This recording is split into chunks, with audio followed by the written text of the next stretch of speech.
makasaysayang pag-unfollowan na ang issue ngayon kina Paulo Contis at Yen Santos. Ang balitang-balita po ay merong nagsabi talaga kay Yen na kapamilya niya na hiwalayan na si Paulo Contis. Let's go.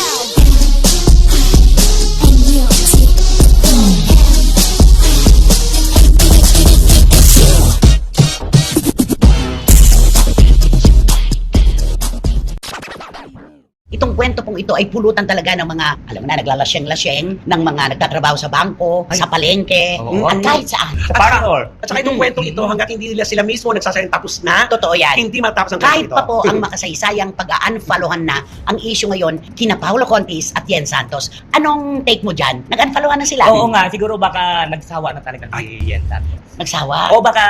Kasi Hindi ba ikaw number one para sa'yo? Si Paulo Contis, malakas ang appeal. Ay, o oo, malakas ang appeal. Okay, bakit magsasawa Pero si Yen? iba kasi ang sinasabi pagka may umuudyok sa likod mo. Pag may Oo, nagsususunod. lalo na ibig sabihin na, naku, ang dami-dami namin narinig yan. Di ba? Katulad yan, siyempre magkakaibigan tayo. Ano, kayo pa rin magdalawa ni Paulo? Ano, hindi mo ba nababasa? Hindi mo ba naririnig ang mga tungkol sa kanya? Alam mo kaya niya sinasabi yan? May kilala kasi siya na nanay ng isang actress. Kausap niya palagi. Oo. Na, hindi ka naman mami hindi ka naman mahilig sa social media. Maraming nagkukwento sa akin kaya alam ko ang ginagawa niya sa anak ko. Oo, tama. Oo. Kaya niya sinasabi yan. Siguro nga. Yung maaaring may mga nag-uudyok sa likuran. Ang pumapalaot po na kwento ngayon, kasi ang unang nag-unfollow si Yen. Mm-mm. Si Paulo ngayon lang. Pero ang sabi ni Paulo, yung kanya daw IG ay pang-promote na lang. Oo. Pag may bago siyang Promote proyekto, yun, oo. doon niya binabalita. Ganon. Pang-promo. Ayaw niya ng mga personal. Oo. Pero ang balitang-balita po ay merong nagsabi talaga kay Yen na kapamilya niya na hiwalayan na si Paulo Contis. Ay. Ano sa palagay mo ang kanilang mga naiisip kung bakit nila nagawa yun? Siyempre, lagi nating iisipin, ang pamilya kasi, lalo na ang mga magulang, hangad ng magulang, mapaayos Ang kanyang anak. Kaya kung meron man silang sinasabi kay Yen, na ito yung ikabubuti naman, hindi ito Oo. ikasasama. Alam mo, mag-ano tayo, maaaring ang naiisip ng pamilya ni Yen, lalo na ng mami niya, yung baka madagdag lamang siya sa bilang ng mga babae na nagkaroon ng anak si Paulo Contis pero hindi naman pinanindigan yung responsibilidad. Ah, yun. Pwede yun eh. Maaari na kasi. Sabi ko nga, huhusgahan tayo sa ating Oo, nakaraan. correct. Diba? Isa pa Kahit yun. na nga nagbago na. Totoo. Ay hindi, sasabihin ng mga bashers, kahit nagbago na siya,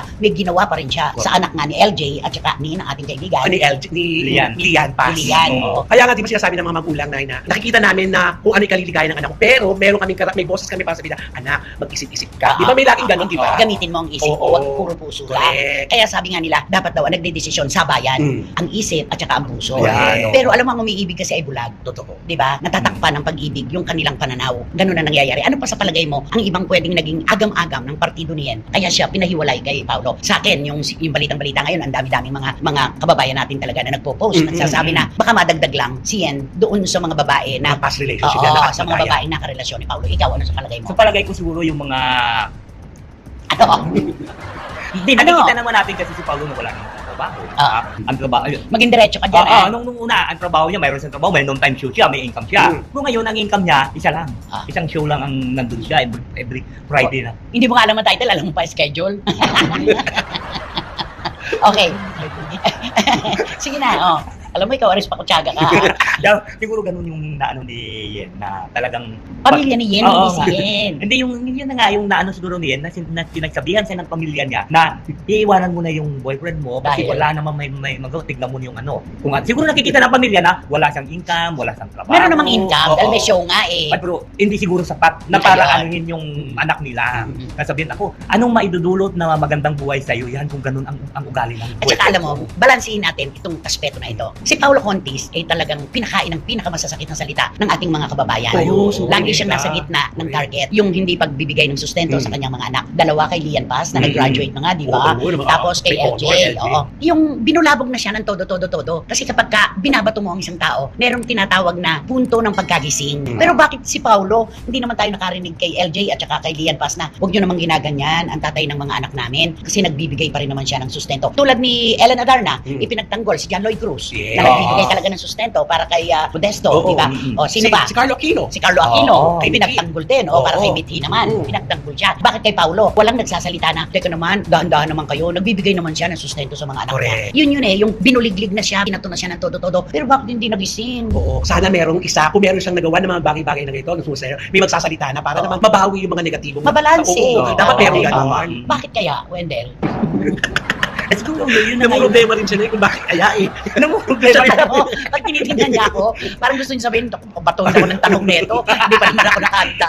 Hindi. Bakit hindi nagising sa katotohanan si Paulo na may mga anak siya na dapat niyang sustentuhan? Palagay mo bakit? Siguro wala naman sa maibigay na sustento. Pero alam mo, kapag ikaw ay isang responsableng ama, gagawa at gagawa ka ng paraan. Pwede kang mangutang, pwede kang humingi sa isang kamag-anak o kaibigan na nakakaalwan sa buhay para lamang mapanagutan mo yung responsibilidad mo. Pero ba't ito Ay, walang nung una nga, di ba, nung may noon time show nga siya, di ba, pamigay nga siya ng pamigay ng pera doon. Di ba? portion lang yun. Oo nga, pinuputakti nga siya ng mga basing na, hoy, pamigay ka ng pero yung mga anak mo, hindi mo Ibigay mo yan sa mga anak mo. Oo. Parang ganon. At saka di ba may kasabihan nga tayo, kung wala ka namang ibibigay na pinansyal, malang kamustahin. Dalawin. Yun naman eh, wala namang ano sa pera, di ba? Kasi kaya naman, kahit papaano, nakakayanan naman na itaguyod ng mga babae. Nang mag-isa. Oo. Yun eh, kapos siya sa lahat ng aspeto. Kaya nga, ang sabi noon, binato-bato mo na, hindi pa rin nagising. Mm-hmm. Di ba? Correct. Nakakalungkot ito, nakakalungkot. Kailan kaya darating kay Paulo Contis yung punto ng realisasyon? Oo. Mm. No? Dapat Correct. magising na siya Late sa na, katotohanan. nagkakaedad na siya. Ay, yan ang Yun nakakatakot na, kasi oo. kakaedad ka na. Oo. Lalong pag nakaedad ka na, babawasan na rin ang kwento, di mas lalo na. Palagay mo kaya magkakaroon si Paulo ng bagong friend na pupunta sila uli sa Baguio as friends? Palagay mo? Ay, kung gano'n ang mangyari, siyempre iisipin ng babae muna yon, makipagkaibigan pa ba? Pero alam mo, yung mga babae rin kasi na kahit alam na Ay, oo. yung mga kwento, yung mga kakulangan,